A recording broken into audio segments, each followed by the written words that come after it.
ओम शांति। 7 अगस्त 2024 बाबा के साकार महावाक्य।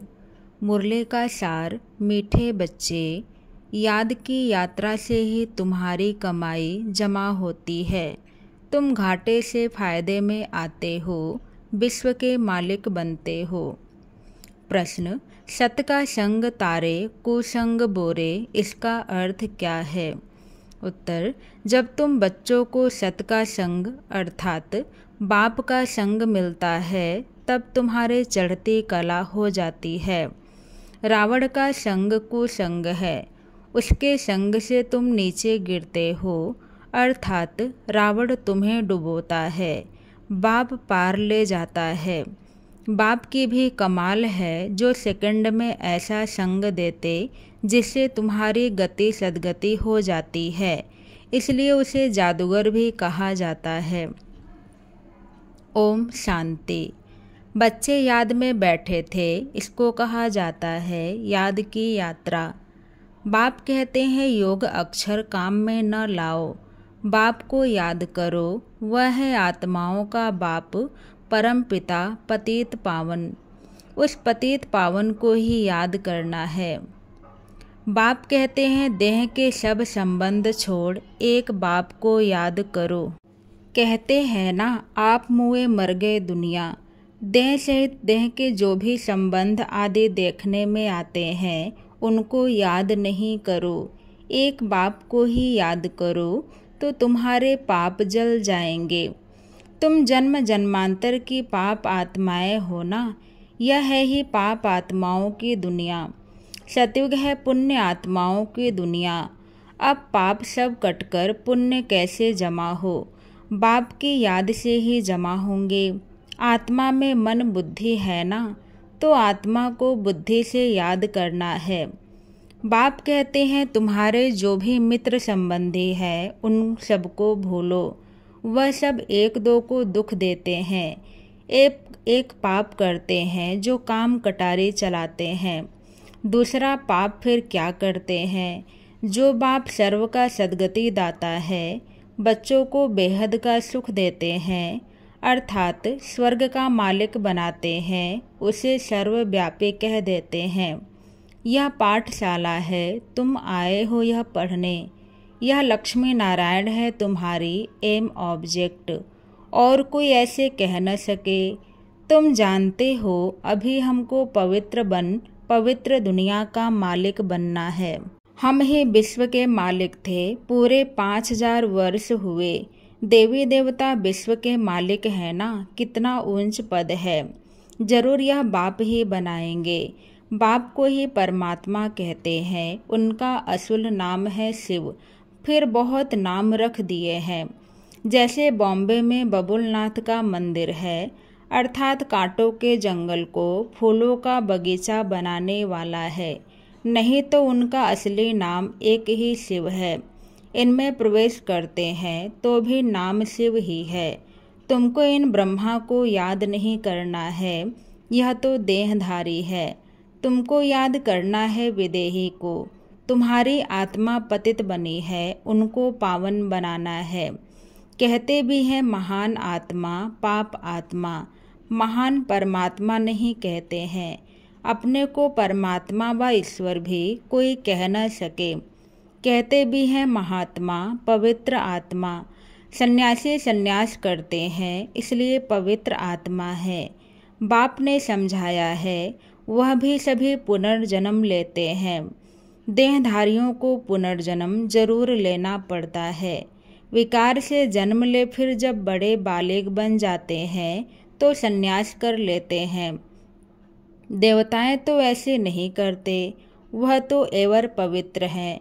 बाप अभी तुमको आसुरी से दैवी बनाते हैं। दैवी गुण धारण करने से दैवी संप्रदाय बनेंगे। दैवी संप्रदाय रहते हैं सतयुग में, आसुरी संप्रदाय रहते हैं कलयुग में। अभी है संगम युग। अब तुमको बाप मिला है, कहते हैं अब तुमको फिर दैवी संप्रदाय बनना है जरूर। तुम यहाँ आए ही हो दैवी संप्रदाय बनने। दैवी संप्रदाय वालों को अथाह सुख है। इस दुनिया को कहा जाता है हिंसक। देवताएं हैं अहिंसक। बाप कहते हैं मीठे मीठे रूहानी बच्चों, बाप को याद करो। तुम्हारे जो गुरु लोग हैं वह भी सब देहधारी हैं। अभी तुम आत्माओं को परमात्मा बाप को याद करना है। सुख तब मिलेगा जब तुम पुण्य आत्मा बनेंगे। 84 जन्मों के बाद ही तुम पाप आत्मा बन जाते हो। अभी तुम पुण्य जमा करते हो, योग बल से पापों को खत्म करते हो। इस याद की यात्रा से ही तुम विश्व के मालिक बनते हो। तुम विश्व के मालिक थे तो सही ना, वह फिर कहाँ गए यह भी बाप ही बताते हैं। तुमने 84 जन्म लिए, सूर्यवंशी चंद्रवंशी बने। कहते भी हैं भक्ति का फल भगवान देते हैं। भगवान कोई देहधारी को नहीं कहा जाता है, वह है ही निराकार शिव। उनकी शिवरात्रि मनाते हैं तो जरूर आते हैं ना, परंतु कहते मैं तुम्हारे सदृश जन्म नहीं लेता हूँ। मुझे शरीर का लोन लेना पड़ता है, मुझे अपना शरीर नहीं है। अगर होता तो उनका नाम होता। ब्रह्मा नाम तो इनका अपना है। इसने संन्यास किया तब नाम ब्रह्मा रखा है। तुम हो ब्रह्मा कुमार कुमारियाँ, नहीं तो ब्रह्मा कहाँ से आया। ब्रह्मा है शिव का बेटा। शिव बाबा अपने बच्चे ब्रह्मा में प्रवेश कर तुमको ज्ञान देते हैं। ब्रह्मा विष्णु शंकर भी इनके बच्चे हैं। निराकार बाप के सब बच्चे निराकार हैं। आत्माएं यहाँ आकर शरीर धारण कर पार्ट बजाती हैं। बाप कहते हैं मैं आता ही हूँ पतितों का पावन बनाने। मैं शरीर का लोन लेता हूँ। शिव भगवानुवाच है ना। श्री कृष्ण को तो भगवान नहीं कह सकते, भगवान तो एक ही है। श्री कृष्ण की महिमा ही अलग है। पहला नंबर देवता है राधे कृष्ण, जो स्वयंवर के बाद फिर लक्ष्मी नारायण बनते हैं, परंतु यह कोई जानते नहीं। राधे कृष्ण का भी किसको पता नहीं है, वह फिर कहाँ चले जाते हैं। राधे कृष्ण ही स्वयंवर के बाद फिर लक्ष्मी नारायण बनते हैं। दोनों अलग अलग महाराजाओं के बच्चे हैं। वहाँ अपवित्रता का नाम नहीं है, क्योंकि 5 विकार रूपी रावण ही नहीं है ही राम राज्य। अब बाप आत्माओं को कहते हैं कि मुझे याद करो तो तुम्हारे पाप कट जाएंगे। तुम सतो प्रधान थे, अब तमो प्रधान बने हो। घाटा पड़ा है फिर जमा करना है। भगवान को व्यापारी भी कहा जाता है। कोई बिरला उनसे व्यापार करे। जादूगर भी उनको कहते हैं। कमाल करते हैं जो सारी दुनिया की सद्गति करते हैं। सबको मुक्ति जीवन मुक्ति देते हैं। जादू का खेल है ना, मनुष्य मनुष्य को दे नहीं सकते। तुम 63 जन्म भक्ति करते आए हो। इस भक्ति से कोई ने सद्गति को पाया है? कोई है जो सद्गति दे? हो नहीं सकता। एक भी वापस जा नहीं सकता। बेहद का बाप ही आकर सबको वापस ले जाते हैं। कलयुग में अनेक राजाएं हैं, वहाँ तुम थोड़े राज्य करते हो, बाकी सब आत्माएं मुक्ति में चले जाते हैं। तुम जाते हो जीवन मुक्ति में वाया मुक्ति धाम। यह चक्र फिरता रहता है। अभी तुम आत्माओं को दर्शन हुआ है इस सृष्टि चक्र का, रचयिता और रचना के आदि मध्य अंत का। तुम ही इस ज्ञान से नर से नारायण बनते हो। देवताओं की राजधानी स्थापन हो गई, फिर तुमको ज्ञान की दरकार नहीं रहेगी। भक्तों को भगवान ने फल दिया, आधा कल्प सुख का। फिर रावण राज्य में दुख शुरू होता है। आहिस्ते आहिस्ते सीढ़ी उतरते हैं। तुम सतयुग में हो तो भी एक दिन जो बीता ही उतरनी होती है। तुम 16 कला संपूर्ण बनते हो, फिर सीढ़ी उतरते ही रहते हो। सेकंड बाय सेकंड टिक टिक होती है, उतरते ही जाते हैं। समय बीतते बीतते इस जगह आकर पहुँचे हो। वहाँ भी तो ऐसे ही घड़ियाँ बीतती जाएंगी। हम सीढ़ी चढ़ते हैं एकदम फट से, फिर सीढ़ी उतरनी है जूं मिसल। बाप कहते हैं मैं सर्व की सद्गति करने वाला हूँ। मनुष्य मनुष्य की सद्गति कर न सके, क्योंकि वह विकार से पैदा होते हैं, पतित हैं। वास्तव में श्री कृष्ण को ही सच्चा महात्मा कह सकते हैं। यह महात्मा लोग तो फिर भी विकार से जन्म ले फिर संन्यास करते हैं। वह तो है देवता। देवताएं तो सदैव पवित्र हैं, उनमें कोई विकार होता नहीं। उनको कहा ही जाता है निर्विकारी दुनिया। इनको कहा जाता है विकारी दुनिया, नो प्योरिटी। चलन कितनी खराब है। देवताओं की चलन तो बड़ी अच्छी होती है, सब उनको नमस्ते करते हैं। कैरेक्टर्स उन्हों के अच्छे हैं, तब तो अपवित्र मनुष्य उन पवित्र देवताओं के आगे माथा टेकते हैं। अभी तो लड़ना झगड़ना क्या क्या लगा पड़ा है, बड़ा हंगामा है। अभी तो रहने की भी जगह नहीं। चाहते हैं मनुष्य कम हो, परंतु यह तो बाप का ही काम है। सतयुग में बहुत थोड़े मनुष्य होते हैं, इतने सब शरीरों की होलिका हो जाती है। बाकी सब आत्माएं चली जाती हैं अपने स्वीट होम। सजाएं तो नंबरवार भोगते हैं जरूर। जो पूरा पुरुषार्थ कर विजय माला का दाना बनते हैं, वह सजाओं से छूट जाते हैं। माला एक की तो नहीं होती। जिसने उन्हों को ऐसा बनाया वह है फूल, फिर है मेरू। प्रवृत्ति मार्ग है ना, तो जोड़ी की माला है, सिंगल की माला नहीं होती। सन्यासियों की माला होती नहीं, वह है निवृत्ति मार्ग वाले। वह प्रवृत्ति मार्ग वालों को ज्ञान दे न सके।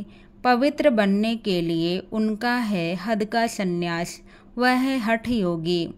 यह है राजयोग। राजाई प्राप्त करने के लिए बाप तुमको यह राजयोग सिखलाते हैं। बाप हर 5000 वर्ष बाद आते हैं। आधा कल्प तुम राजाई करते हो सुख में, फिर रावण राज्य में आहिस्ते आहिस्ते तुम दुखी हो जाते हो। इसको कहा जाता है सुख दुख का खेल। तुम पांडवों को जीत पहनाते हैं। अब तुम हो पंडे, घर जाने की यात्रा कराते हो। वह यात्राएं तो मनुष्य जन्म जन्मांतर करते आए हैं। अब तुम्हारी यात्रा है घर जाने की। बाप आकर सबको मुक्ति जीवन मुक्ति का रास्ता बताते हैं। तुम जीवन मुक्ति में, बाकी सब मुक्ति में चले जाएंगे। हाहाकार के बाद फिर जय जयकार हो जाती है। अभी है कलयुग का अंत, आफतें तो बहुत आने की है। फिर उस समय तुम याद की यात्रा में रह नहीं सकेंगे, क्योंकि हंगामा बहुत हो जाएगा। इसलिए बाप कहते हैं अब याद की यात्रा को बढ़ाते जाओ, तो पाप भस्म हो जाए और फिर जमा भी करो। सतो प्रधान तो बनो। बाप कहते हैं मैं हर कल्प के पुरुषोत्तम संगम युग पर आता हूँ। यह तो बहुत छोटा सा ब्राह्मणों का युग है। ब्राह्मणों की निशानी चोटी होती है। ब्राह्मण देवता क्षत्रिय वैश्य शूद्र, यह चक्र फिरता ही रहता है। ब्राह्मणों का बहुत छोटा कुल होता है। इस छोटे से युग में बाप आकर तुमको पढ़ाते हैं। तुम बच्चे भी हो तो स्टूडेंट भी हो, फॉलोअर्स भी हो, एक के ही है। ऐसा कोई मनुष्य होता नहीं जो बाप भी हो, शिक्षा देने वाला टीचर भी हो, सृष्टि के आदि मध्य अंत का ज्ञान देता हो, फिर साथ में भी ले जाए। ऐसा कोई मनुष्य हो न सके। यह बातें अभी तुम समझते हो। सतयुग में भी पहले पहले बहुत छोटा झाड़ होता है, बाकी सब शांति धाम में चले जाएंगे। बाप को कहा जाता है सर्व का सद्गति दाता। बाप को बुलाते हैं हे पतित पावन बाबा आओ। दूसरे तरफ फिर कहते हैं परमात्मा कुत्ते बिल्ली पत्थर ठिक्कर सब में है। बेहद के बाप का अपकार करते हैं। बाप जो विश्व का मालिक बनाते उनको डिफेम करते हैं। इसे ही कहा जाता है रावण का संग दोष। संग का सत का संग तारे, कुसंग डुबोए। रावण राज्य शुरू होता है तो तुम गिरने लग पड़ते हो। बाप आकर के तुम्हारी चढ़ती कला करते हैं। बाप आकर मनुष्य को देवता बनाते हैं, तो सर्व का भला हो जाता है। अभी तो सब यहाँ हैं, बाकी जो भी रहे हुए हैं वह आते रहते हैं। जब तक निराकारी दुनिया से सब आत्माएं आ जाएंगी तब तक तुम इम्तहान में भी नंबरवार पास होते जाएंगे। इनको कहा जाता है रूहानी कॉलेज। रूहानी बाप रूहानी बच्चों को पढ़ाने आते हैं। रावण राज्य आया तो फिर शरीर छोड़ अपवित्र राजा बने और पवित्र देवताओं के आगे माथा टेकने लगे। आत्मा ही पतित अथवा पावन बनती है। आत्मा पतित तो शरीर भी पतित मिलता है। सच्चे सोने में खाद पड़ती है तो खाद का जेवर हो जाता है। अब आत्मा से खाद निकले कैसे? योग अग्नि चाहिए, उनसे तुम्हारे विकर्म विनाश हो जाएंगे। आत्मा में चांदी तांबा लोहा पड़ गया है, यह है खाद। आत्मा सच्चा सोना है, अब झूठी बन गई है, वह खाद निकले कैसे? यह है योग अग्नि। ज्ञान चिता पर बैठे हो, आगे थे काम चिता पर। बाप ज्ञान चिता पर बिठाते हैं, सिवाय ज्ञान सागर बाप के और कोई ज्ञान चिता पर बिठा न सके। मनुष्य भक्ति मार्ग में कितनी पूजा करते रहते हैं, लेकिन किसको जानते नहीं। अभी तुम सबको जान गए हो, तुम सब देवता बनते हो तो फिर पूजा की बात ही खत्म हो जाती है। जब रावण राज्य शुरू होता है तब भक्ति शुरू होती है। अच्छा, बाप दादा बोले, मीठे मीठे सिक्के लदे बच्चों प्रति माता पिता बाप दादा का याद प्यार और गुड मॉर्निंग। रूहानी बाप की रूहानी बच्चों को नमस्ते। हम सब रूहानी बच्चों की तरफ से रूहानी बाप दादा को याद प्यार गुड मॉर्निंग नमस्ते नमस्ते। धारणा के लिए मुख्य सार। पहले पॉइंट, सजाओं से मुक्त होने के लिए विजय माला का दाना बनने का पुरुषार्थ करना है। रूहानी पंडा बन सबको शांति धाम घर की यात्रा करानी है। दूसरे पॉइंट, याद की यात्रा को बढ़ाते बढ़ाते सब पापों से मुक्त हो जाना है। योग अग्नि से आत्मा को सच्चा सोना बनाना है, सतो प्रधान बनना है। आज का वरदान, हर घड़ी को अंतिम घड़ी समझ सदा एवर रेडी रहने वाले तीव्र पुरुषार्थी भव। हर घड़ी को अंतिम घड़ी समझ सदा एवर रेडी रहने वाले तीव्र पुरुषार्थी भव। अपनी अंतिम घड़ी का कोई भरोसा नहीं है, इसलिए हर घड़ी को अंतिम घड़ी समझते हुए एवर रेडी रहो। एवर रेडी अर्थात तीव्र पुरुषार्थी। ऐसे नहीं सोचो कि अभी तो विनाश होने में कुछ टाइम लगेगा फिर तैयार हो जाएंगे। नहीं, हर घड़ी अंतिम घड़ी है, इसलिए सदा निर्मोही, निर्विकल्प, निर्व्यर्थ। व्यर्थ भी नहीं तब कहेंगे एवर रेडी। कोई भी कार्य रहे हुए हो, लेकिन अपनी स्थिति सदा उपराम हो। जो होगा वो अच्छा होगा। आज का स्लोगन, अपने हाथ में लौ उठाना भी क्रोध का अंश है। अपने हाथ में लौ उठाना भी क्रोध का अंश है। ओम शांति।